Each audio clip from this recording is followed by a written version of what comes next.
Hello hello everyone. जब हम देखिए सॉइल, हमारे पास जब सॉइल होती है, जब हम उसमें कोई एक फर्टिलाइजर अप्लाई करते हैं, मान लीजिए हमने यूरिया डाल दिया। यूरिया में सिर्फ एक न्यूट्रिएंट प्रेजेंट होता है, नाइट्रोजन।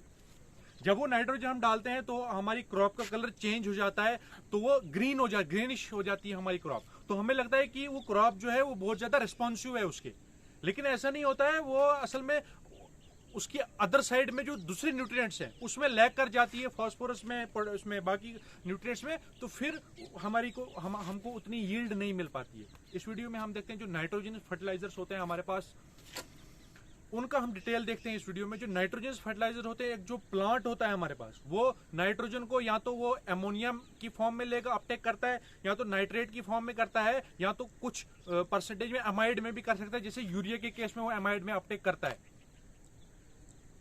तो जो हमारे पास सबसे पहला जो फर्टिलाइजर होता है वो नाइट्रेट फर्टिलाइजर NO3 नेगेटिव। जो हमारे पास नाइट्रेट फर्टिलाइजर्स होते हैं वो क्या होता है? नाइट्रेट फर्टिलाइजर जैसे हमारे पास सोडियम नाइट्रेट है, पोटेशियम नाइट्रेट है, कैल्शियम नाइट्रेट है। जो ये नाइट्रेट फर्टिलाइजर्स होते हैं, इनमें जो हमारे पास जैसे सोडियम नाइट्रेट है, इसमें हमारे पास 16% नाइट्रोजन होता है और 29% हमारे पास इसमें पोटेशियम होता है। ठीक, ये सोडियम होता है। और पोटेशियम नाइट्रेट में जो पोटेशियम होता है वो हमारे पास 14% होता है, और जो हमारे पास पोटेशियम है वो 39% होता है।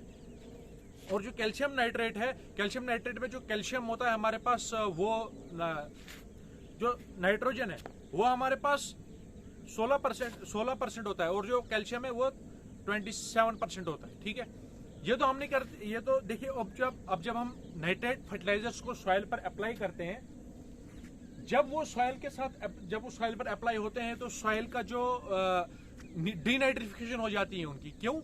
क्योंकि देखिए नाइट्रेट में ऑक्सीजन है, तो जो ऑक्सीजन कंज्यूमिंग बैक्टीरिया है वो ऑक्सीजन अपटेक कर देते हैं। वो जो हमारे पास बैक्टीरिया है ऑक्सीजन को अपटेक कर देते हैं, और जो सॉइल में नाइट्रोजन एस्केप कर जाता है, वो सॉइल के साथ मिक्स हो जाता है, सॉइल सैंपल के साथ। क्योंकि देखिए NO3 नेगेटिव चार्ज है उस पर, वो NO3 नेगेटिव चार्ज जो सॉइल का चार्ज भी नेगेटिव है, क्ले का पार्टिकल का चार्ज भी नेगेटिव होता है, तो वो नेगेटिव रिपेल करते हैं, और वो नाइट्रेट जो है वो सॉइल कोलाइड है या जो सॉइल सॉल्यूशन है उसमें रहता है, और डीनाइट्रिफिकेशन लीचिंग लॉसेस हो जाते हैं।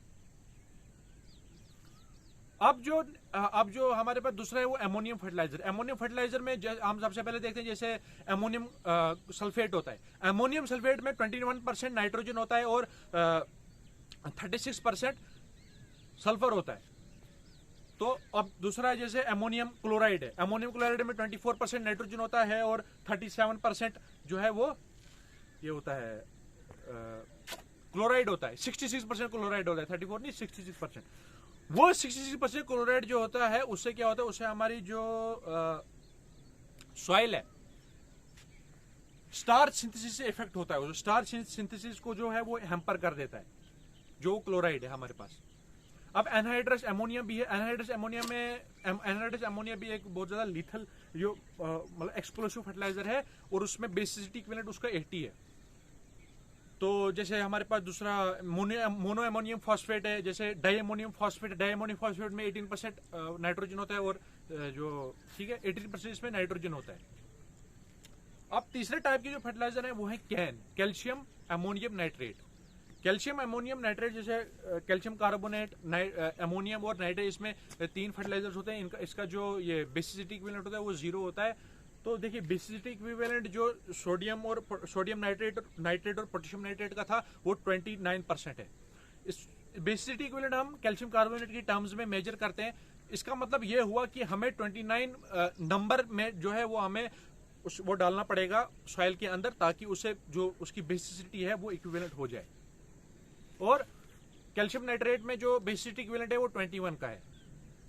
अब जो कैल्शियम अमोनियम नाइट्रेट है उसमें बेसिसिटी इक्विवेलेंट 0 है, और ये स्पेरिंगली सॉल्युबल होता है। जो बाकी हमने अभी तक फर्टिलाइजर डिस्कस किए ना, वो फर्टिलाइजर जो थे वो सॉइल के साथ वो चार्जेस में टूट जाते थे और सॉइल को अवेलेबल हो जाते थे। लेकिन जो कैल्शियम अमोनियम नाइट्रेट है वो क्या करता है, कैल्शियम अमोनियम नाइट्रेट जो है उसको किसान खाद भी कहते हैं। ये भी बहुत अच्छा फर्टिलाइजर होता है अगर हम इन टर्म्स ऑफ देखें सॉइल फर्टिलाइजर्स के केसेस में। और तीसरा जो होता है वो एमोनियम, जो कि एमाइड फॉर्म में टूटता है उसको। अब देखिए जो एमोनियम है ना, एमोनियम से नाइट्राइट बनता है किसकी मदद से, नाइट्रोसोमोनास बैक्टीरिया की मदद से, और नाइट्राइट से नाइट्रेट बनता है नाइट्रोबैक्टर की मदद से, और फिर सॉइल वो अपटेक कर देता है हमारे पास प्लांट। अब जो तीसरा जो फर्टिलाइजर जो मैंने बोला आपको, वो एक एमोनिया ये यूरिया फर्टिलाइजर है। एमाइड फॉर्म पे जो फर्टिलाइजर होता है वो सबसे पहला यूरिया, जिसमें 46% नाइट्रोजन होता है। बेसिसिटी एसिडिटी इक्विवेलेंट इसका 80 होता है। तो जो ये फर्टिलाइजर है यूरिया, ये मैंने पहले भी आपको बोला कि एक बहुत अच्छा फर्टिलाइजर है। अगर हम फार्मर्स के पर्सपेक्टिव में देखें, ये बहुत ज्यादा अच्छा क्रॉप हो जाती है इससे हमारे पास। और कैल्शियम साइनाइड भी है। कैल्शियम साइनाइड ये भी लेकिन ये इनऑर्गेनिक फर्टिलाइजर है। यूरिया ऑर्गेनिक है लेकिन वो इनऑर्गेनिक है। तो ऑर्गेनिक होने का मतलब क्या हुआ, ऑर्गेनिक होने का मतलब वो कि उसमें कार्बन प्रेजेंट होता है इन द फॉर्म ऑफ, जैसे यूरिया में कैसा होता है, C double bond O carbon present होता है, C double bond O NH2 amide. तो ये अभी तक हमने फर्टिलाइजर डिस्कस किए कौन कौन से होते हैं। इसमें जो सबसे ज्यादा नाइट्रोजन प्रेजेंट होता है वो 82% नाइट्रोजन होता है एनहाइड्रस एमोनिया में। एनहाइड्रस एमोनिया में 82% नाइट्रोजन होता है, और ये सबसे ज्यादा एक्सप्लोसिव भी होता है। और मोस्ट हाइग्रोस्कोपिक जो होता है वो एनहाइड्रस एमोनियम ही होता है, hygroscopic, most hygroscopic. Thank you.